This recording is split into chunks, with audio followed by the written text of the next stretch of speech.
Hey there, Sooner football fans. Welcome back to Quick Slants. That is Jesse Crittenden. I am Parker Thune. Our goal with this video series is to provide you 10, 15, maybe 20 if we're feeling ambitious. 10, 15, 20 minutes of very concise, very compelling commentary on all the relevant topics across the OU athletics world. And this week, the natural place to start is with the transfer portal. Jesse, first and foremost, it was not unanticipated by any means, but Dillon Gabriel will seek a new opportunity with his 6th year of eligibility. I guess the only question was going to be, would he stay at the collegiate level and grad transfer somewhere else for a year, or would he take his talents to the NFL? We know the answer. Either way, he wasn't coming back to OU for the 2024 season. Where do you think Dillon Gabriel lands? Where would you like to see him land? To me, even before some of the reports have come out over the last few hours, to me, a place like Oregon really made a ton of sense. I mean, it did. West Coast, a team that they're going to lose Bo Nix, a team that's really close to national championship contention, or at least there's a little bit more of a clear pathway than there is for, an Oklahoma team in the SEC, or even following someone like Jeff Levy to Mississippi State, or someone like USC who just went 7-5 and is now about to go to the Big Ten. But I think Dillon Gabriel can step in at Oregon right away. I think he can flourish in that system, and maybe he can lead the Ducks to a national title, or to the playoff. Because I think if you're trying to think about what's left in Dillon Gabriel's career, really it's a national championship, or more competing for a national championship. Right? That's really the only thing that's left, and I think Oregon maybe provides him the most clear path to doing that. Yeah, well, it's similar to when an NBA player gets towards the end of their career and they haven't yet won a title, right? When you've accomplished pretty much everything else that there is to accomplish, what do you want? You want the ring. And I agree, man. Oregon is definitely at this point, it is the rumored destination, but it was the potential destination up front, even before those reports began swirling. It was definitely the potential destination that offered Gabriel the most immediate opportunity to be part of a championship team. And that's what you got to have as a guy with only 1 year of eligibility left. You can't be around for a rebuild. You can't be part of a slow burn progression toward championship contention because you're dealing with a constricted timeline. And so if all you have is 1 year to work with, I think he could be the key cog for an Oregon team that, if they handle business, should have a very good chance to be in the 12-team playoff field come 2024. So I hope for his sake, man, he's a Duck. I would love to see him balling out up in Eugene for that Oregon offense. Gabriel wasn't the only Sooner to enter the portal. There were a myriad of others yesterday. First day that the portal was officially open for business for non-grad transfers. Anything surprise you amongst the laundry list of players that announced their departures? It's got to be Dalton Smothers, right? I think that's got to be the most surprising pick. And I guess, if you zoom out from a super broad perspective, maybe it's not that surprising with Gavin Sawchuk in tow. If Javante Barnes sticks around, with Caleb Hicks, with Taylor Tatum coming next season, maybe you didn't see a clear path, but it hurts a little bit to lose a guy like Dalton Smothers, highly recruited guy, explosive. But you look at the other guys that have entered the portal so far, Parker. I don't think it's particularly surprising to see Tawee Walker hit the portal, Marcus Major to hit the portal, Keel Lawrence, Savion Byrd. None of those guys are really surprising. I think outside of Dillon Gabriel, not that was a shock, but a little bit of surprise to see him hit the portal.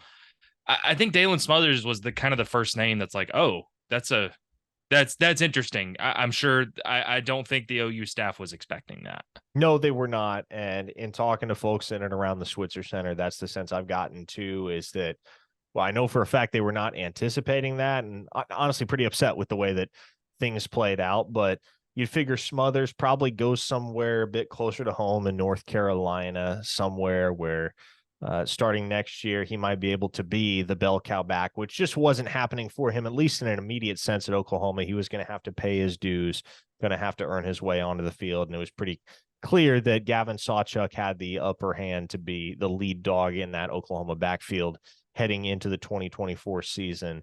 Now, as we think about portal needs for Oklahoma, they're pretty obvious, right? The Sooners are looking for a cornerback. They're looking for a couple defensive linemen. They'll take a tight end or two. They'll certainly take a running back at this point, and an offensive lineman, most specifically a right tackle. At least one offensive lineman would be something the Sooners would like to add. What do you think the biggest need for Oklahoma is, all things considered, when you look at this roster top to bottom and try to project it ahead to 2024? Yeah, I think if you're looking at both sides of the ball, I mean, we saw this OU secondary struggle, especially over the second half of the season, and now obviously some of that was with injuries.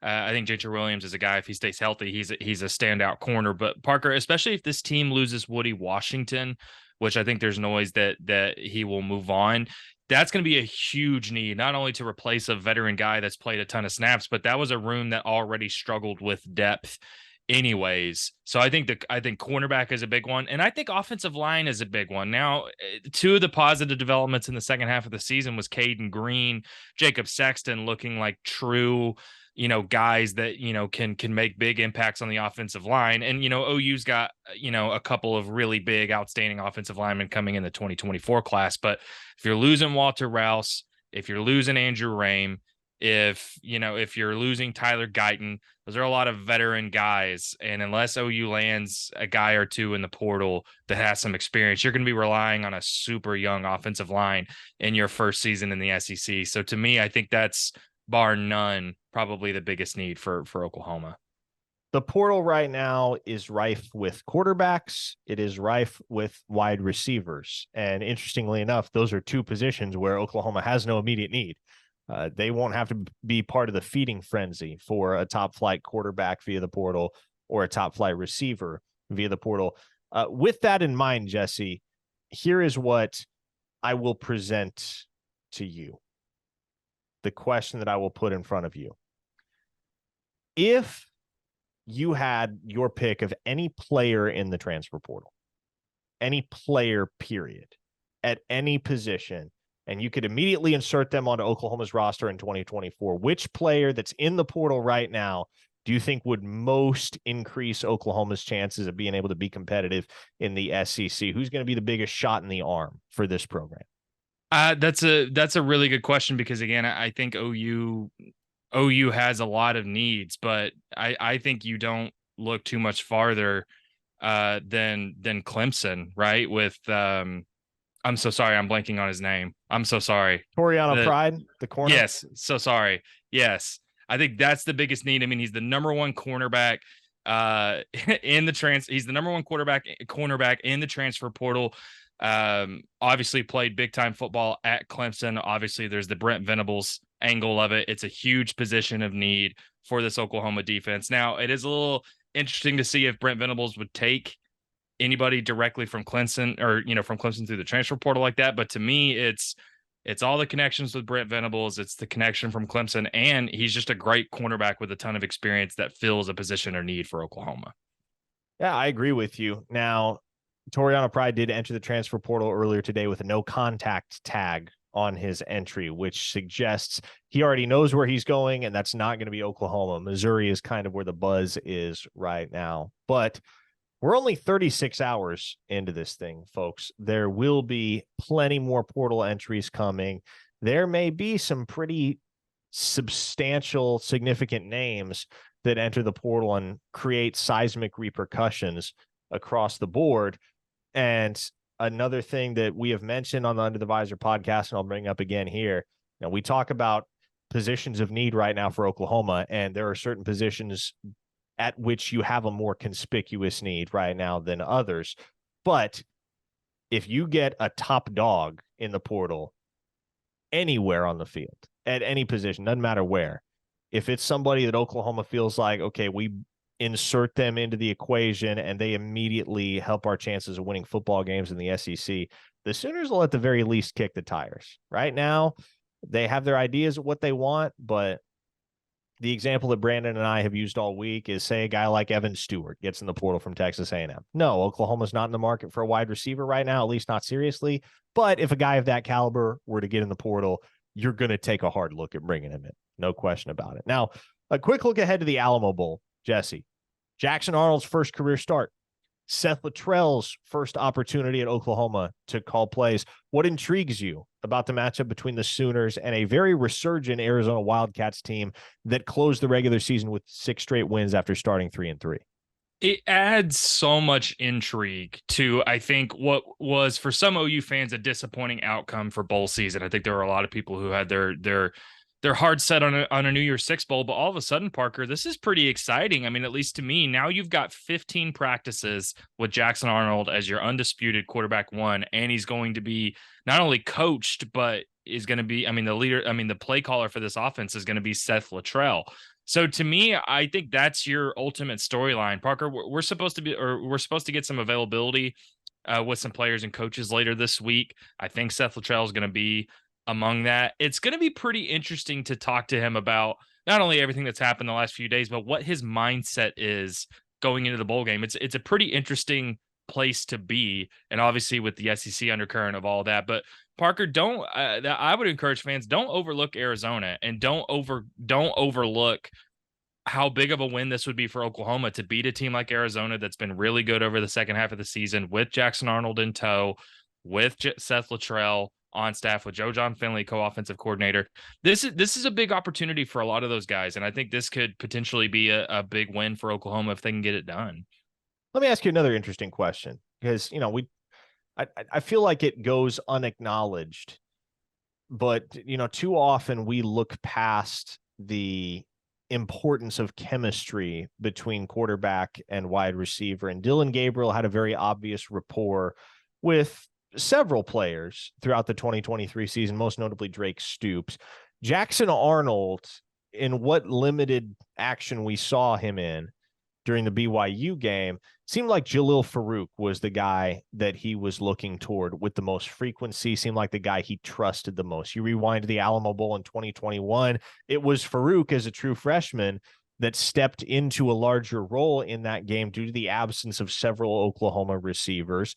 And he ended up being one of the guys that Caleb Williams was continually looking towards in that football game. So whether that is Farouk or anybody else, who is one wide receiver that you think stands to benefit from Arnold playing quarterback instead of Gabriel in the bowl game as far as their individual output? I think it's Nick Anderson. To me, we even saw that connection a little bit in the Tulsa game.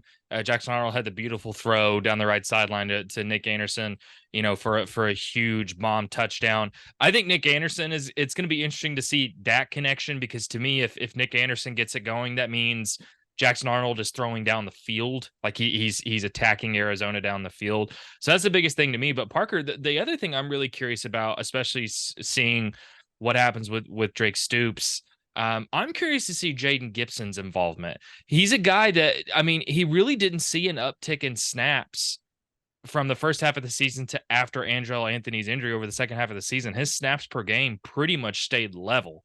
I'm curious to see if he's a guy that, gets more snaps in the bowl game. Does he build a connection with Jackson Arnold? So that's just an interesting little side thing I'm watching. But to me, it's Nick Anderson, because not only is that connection going to be important, but that likely means Jackson Arnold's taking some shots down the field.